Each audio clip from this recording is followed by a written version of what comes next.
Вау, тик шото камер авах боломж хүний амьдралд бас тохиолддог юм байна. Ян ширэмнэг мөгчин байна. За бүгдээрээ сайхан наадцгаасан уу? Гэр бүлийнхэнтэйгээ сайхан цагийг өнгөрүүлээд маш их допамин ялгарсан бахаа гэж бодож байна. Миний хувьд болохоор Sony-гийн Alpha 7 M4 камер бас Sigma-гийн 24 70 24-ийн дуранд хэрэгэлдэг байсан. За энэ удаа боломж олдоод камерыгаа цоо шинээр навах боломж олцсон байгаа. Хуучин камерыгаа зараад Canon дөвийн 404 номероос за төвшөөхөөс болохоор Sony-гийн M4-ийг за тик шоттой цоо шинээр нь авсан байгаа. Маш боломжийн үнээр өгсөн байгаа. За маш их баярлалаа.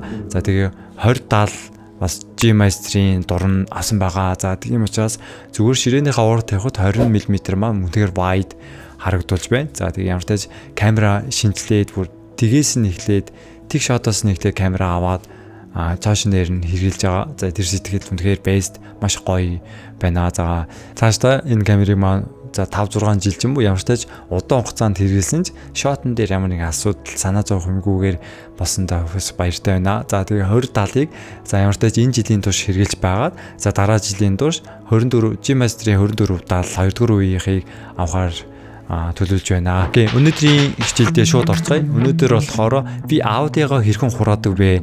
За аргууд байгаа. За тэр аргуудыг та бүхэн зааж өгөх болно. За яг өнгөрсөн хичээлээрээ аудио интерфейс бас би ямар микрофон хэрэглэдэг вэ? За ямар оролдоор яагаад эдгээр төхөөрөмжүүдийг ашиглаж байгаа вэ талаар үзсэн байгаа. За та бүхэн хэрвээ тэр хичээлийг үзээгүй байгаа бол энэ линкээр за та ороод хичээлээ үзчихээ хүрээд ирээрээ. За тэгэх юм бол өнөөдөр тэгвэл тэр төхөөрөмжүүдээрээ дамжуулаад хэрхэн аудиогоо цэвэрхэн хурааж байгаа юм бэ гэдгийг та бүхэндээ тайлбарж өгье. За аудионы мэдлэгтэй бичлэг хийдэг хүмүүсийн хувьд энэ чи ойлгомжтой угаасаа л ингэж бичдэг зүйл гэж бодож байгаа. Гэхдээ та бүхэн бодоор анхан суралцж байгаа огт нэг ч удаа аудио бичиж үзээгүй хүмүүсийн хувьд эдгээр хичээлүүд үнэхээр үн цэнтэй хичээл байгаа болно гэж бодож байна. Яг дараагийн хичээлээрээ Apple-с гаргасан Logic Pro гэдэг мэргэжлийн дуу бичлэгийг зориулсан программыг монгол хэл дээр би та бүхэнд бүр мастер класс буюу 30 минутанд багтаагаад Logic Pro-гийн бүгднийг тайлбарлаж өгөх болно. За монгол хэл дээр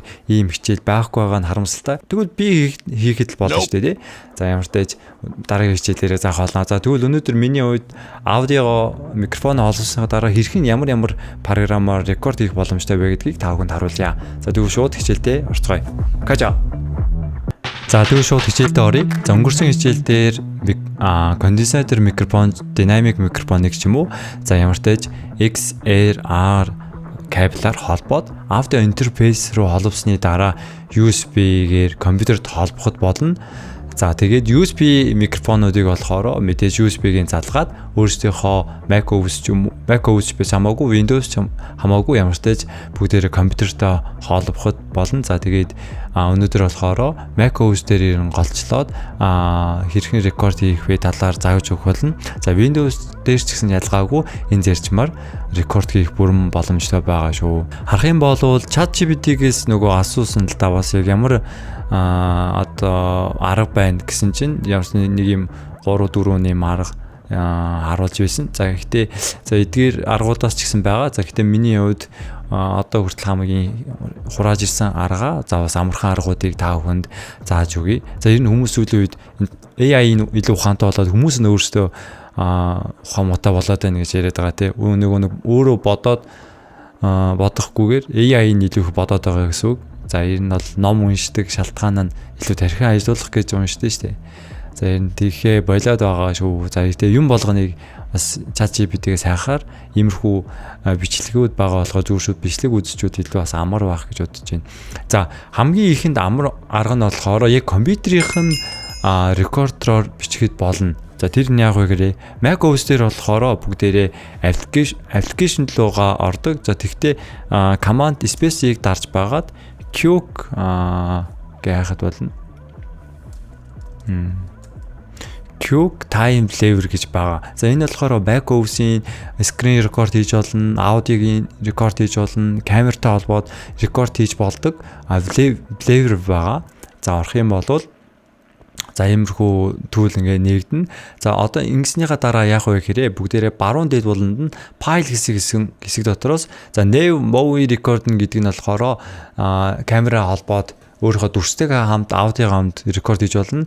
За Nave аудио рекорд хийж болно. Screen рекорд хийж болно. За эдгээр гуруула аудиогоо бас давхар screen рекорд хийхдээ бас аудиогоо рекорд хийж болдог гэсэн үг. За гэтээ өнөөдөр болохоор бүгдээрээ аудио рекордын руу оръё. За ороход болохоор ийм tool гарч иж байгаа. За маш амархан.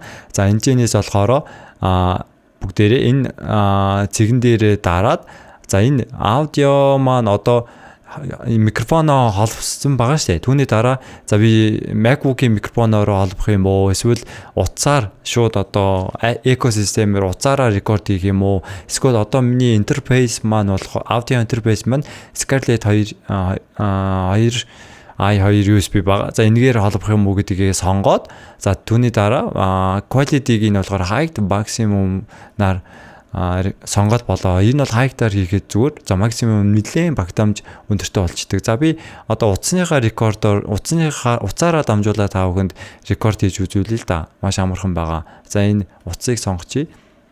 За тэгэх юм бол миний iPhone маань иймэрхүү дүрс гарч иж байгааг харж байна. За тэгэх юм бол энэ чинь микрофон дээр би утасныхаа микрофон дээр mic test 1 2 3. За энэ аудио рекордн дээр ингээд одоо level буюу дуу орж иж байгаа нь ингэж дохиогоор харагдаж байгааг та харж байгаа. За түүний дараа зүгээр рекорд гээд дарах юм бол бүгдээрээ өөрсдийнхөө аудиог рекорд хийх боломжтой. За энэ voice маягаар утсаараа зүгээр ингээд рекорд хийж боломжтой гэсэн үг. Delay ч юм уу тиймэрхүү зүйлс байдаггүй. За тийм учраас утсаа ямар нэг стенд дээр ч юм уу тавьж агаад рекорд хийх бүрэн боломжтой.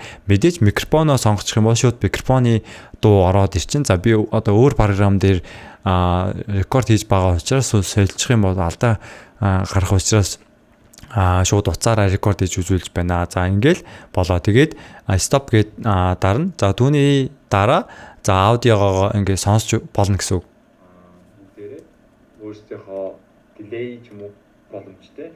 Мэдээж микрофон солилцох юм бол дагуу уус. За түүний дараа яг үгээрээ X дээр нь дараад за тэгээд одоо юу гэх юм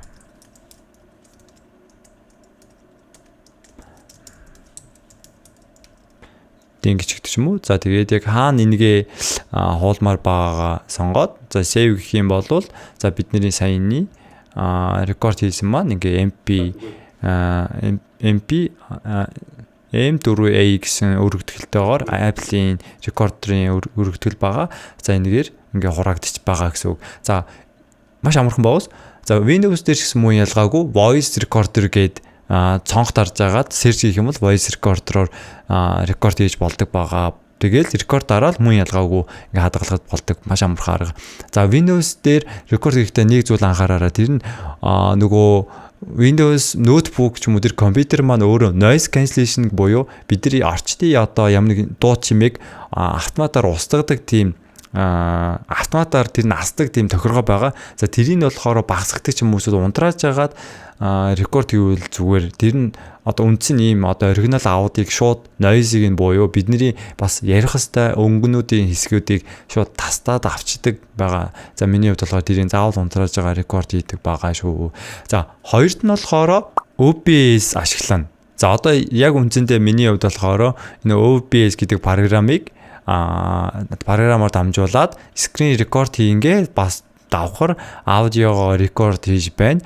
За энэ OBS програмыг ерөнхий ойлголт хэрхэн суурилуулах, хэрхэн ашиглах талаар би YouTube хичээл оруулсан байгаа. За энэ линкээр орох юм бол та бүхэн OBS програмыг яаж ашиглах талаар анхан шатны хичээлийг үзэх боломжтой байгаа.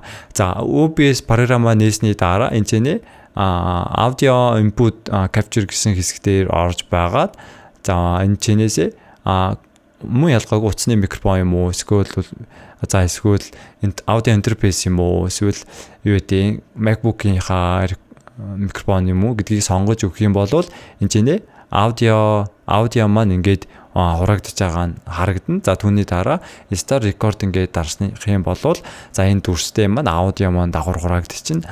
За тэгээд edit хийхдээ дүрсийг нь алга олгоод аудиог нь ашиглаад явах боломжтой байгаа. За миний хувьд ихэвчлэн OBS-ийг ихэвчлэн ашиглаад саундыгаа рекорд хийдэг байгаа. За дараагийн арга нь болохоор Premiere Pro дээрээ шууд рекорд хийж болдог байгаа. За бүгдээрээ Premiere Pro-го нэгээд за New Project Create дарчий. За түүний дараа skip гэд өнгөрүүлээд за энэ үнийг томруулчих. За томруулсны дараа болохоор бүгдээрээ sequence хэсгийг шинээр нээснийхаа дараа за ямар нэгэн sequence шинээр нээчи. За түүний дараа яах вэ гэхээр аудио рекорд хийхдээ энэ зурааснаас доош болохоор A1 2 3 4 гэд дээдл аудио гэсэн үг. За дээшээ V1 2 3 4 гэдэг нь видео гэсэн үг. Тийм учраас аудио хэсэг рүү орж байгаад за энэ чинь voice over record гэж байгаа. Энэ чинь дараа record хийн. За түүнээсээ урьдчилаад за микрофон орж ирсэн байна уугүйг нь шалгах хэрэгтэй. За тэхийн тулд Premiere Pro хэсэг дээрээ settings хэсэг рүү очоод энэ чинь аудио hardware гэдэг рүү орно. За аудио hardware хэсэг рүү орсныхоо дараа энэ input хэсэг дотроос за одоо болохоор миний рекорд маань OBS дээр хийж байгаа болохоор дуу нь OBS руу шууд автоматар шилжиж байгаа. За үүнээсээ болохоор энэ аудио интерфейсийг сонгож болно, эсвэл микрофон ч юм уу сонгож болно. За мөн ялгаагүй би сайн утасныхаа микрофоноор та бүхэн рекорд хийж үзүүлье. За тэгээд утасныхаа микрофоныг сонгоод yes гэж дарчи. За энэ default out гэдэг нь болохоор энэ рекордер энэ Premiere Pro-гийн саунд маань чихвчээр ч юм уу эсвэл компьютерийнхаа спикерээр ч юм уу та бүхэн сонгож гаргамаар байгаа бол энэ хэсгээ сонгож болдог шүү. За окей гэж дарчи. Окей. За түүний дараа миний утасмаа мөн ялгаагүй шүү экосистемээр рекорд хийх бэлэн болж байна. За түүний дараа болохоор бүгдээрээ энэ чинь аудио рекордер хэсэг дээрээ дарна. За тэгэх юм бол 3 2 1 гэж байгаа рекорд хийгдэх байгаа. Нэг одоо үйлдэлт үүсэж эхлэх гэж байна.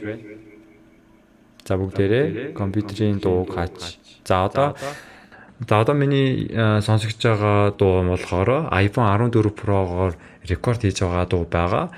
За одоо миний сонсогч байгаа дуу маань болохоор за Shure брэндийн KSM 32 брэндийн микрофоноор рекорд хийж байгаа. За иймэрхүү ялгаатай. За энэ чинь харах аудио левел нь харагдаж байна. Хэрхэн рекорд хийгдэж байгаа нь мөн ингээд харагдаж байна. За аудио рекордо мөн ийм аргаар аудио рекордыг хийх боломжтой байгаа. За тэгээд түүний дараа энэ улаан тавшин дээрээ дахиад нэг дарчин.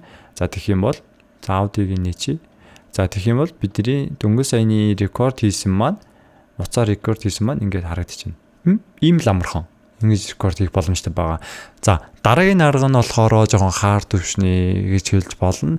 За тэр нь Logic Pro гэдэг програмаар дамжуулаад аудио миксинг хийдэг, аудио гийн янзалдаг. За ер нь бол студид байгаа. Студид ер нь бол хэрхэн рекорд хийдэг вэ? Тэр ер нь зарчим гэсэн үг. За ер нь бол аудио рекорд хийхэд маш олон програмууд байдаг. За ер нь Premiere Pro дээр ч гэхэд аудио өөрийнх нь аудиогийн програмч гэсэн байдаг. За гэхдээ миний хувьд болохоор Apple-ийн бүтээгдэхүүн хэрэглэдэг учраас Apple-аас гаргасан Logic Pro гэдэг програмыг хэрэглэдэг. Мөдэж төлбөртэй програм байгаа. За өөр бас хүмүүс Windows дээр ч гэсэн өөр маш олон програмууд байдаг байгаа. За тэгвэл хэрхэн Logic Pro дээр рекорд хийдэг вэ талаар та бүхэнд харуулъя. За яагаад би харуулж байгаа вэ гэхээр яг дараагийн хичээл дээр болохоор би Logic Pro-гийн та бүхэнд мастер класс буюу 30 минутын турш Logic Pro дээр байгаа өөрийнхөө мэддэг бүх зүйлийг та бүхэнд зааж өгөх болно. За монгол хэл дээр Logic Pro гэж хайхаар хичээл байдаг нь жоохон харамсалтай. Гэтэ яг уу би заахад л болно шүү дээ. Угсаа академик хичээл зааж байгаа учраас за тэгвэл Logic Pro дээр хэрхэн аудио рекорд хийхийг хамтдаа харцгаая. За Logic Pro гэдэг програм маань энэ програм байгаа. За энэ програмыг бүгдээрээ нээсний дараа за шинээр нээгээд за чинээсээ create гэдэг нэг микрофон олох учраас нэгийг дарчаа create хийчихье.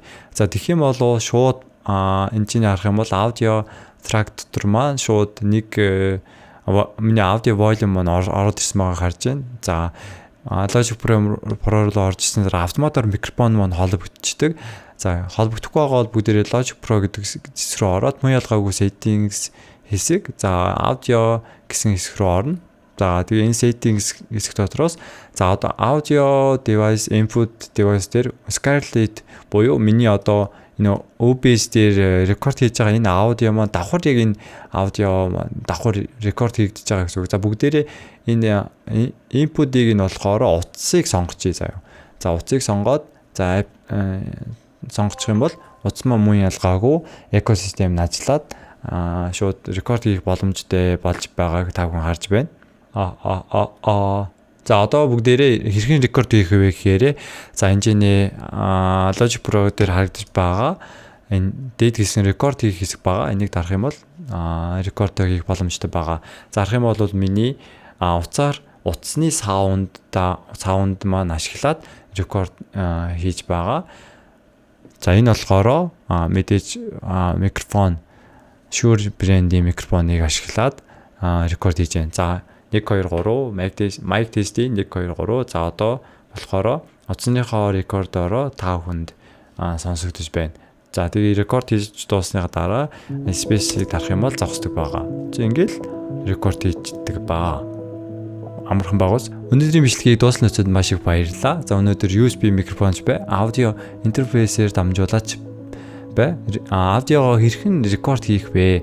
Ямар арга байгаа вэ гэдгийг өөрийнхөө мэддэг төвшөнд та бүхэн тайлбарлалаа. За мэдээж ямар нэгэн программыг нарийсаад гүнзгий сурах юм бол эцэс төгсгөлгүй байгаа. За ерөөхдөө та бүхэнд энэ хэмжээнд заажхад хангалттай өөрийнхөө саундыг бичээд явдаг байгаа.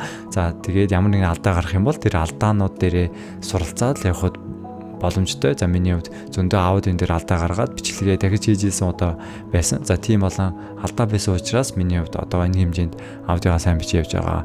За яг дараагийн хичээлээрээ Logic Pro программыг та бүхэнд дэлгэрэнгүй гоё тайлбарлаж өгөх болно. За Logic Pro программыг сурья гэсэн хүн байсан учраас за миний хувьд энэ боломжийг ашиглаад өөрөө бас илүү мэддэг мэдлэгээ баталгаажуулахын тулд бичлэг хүргэх болно.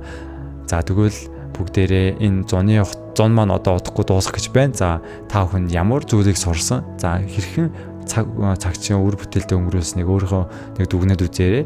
За хэрвээ арай жоохон үр бүтээлгүй байсан бол үлдсэн 100-ны хугацаанд за бүгдээрээ категори төлөвлөгөө гаргаж байгаад суралцах зүйлсүүдээ загшаалтыг гаргаж чеклээд суралцаасаа гэж хүсэж байна. За тэгвэл дараагийн хичээлээрээ уулзцгаая. Аньян.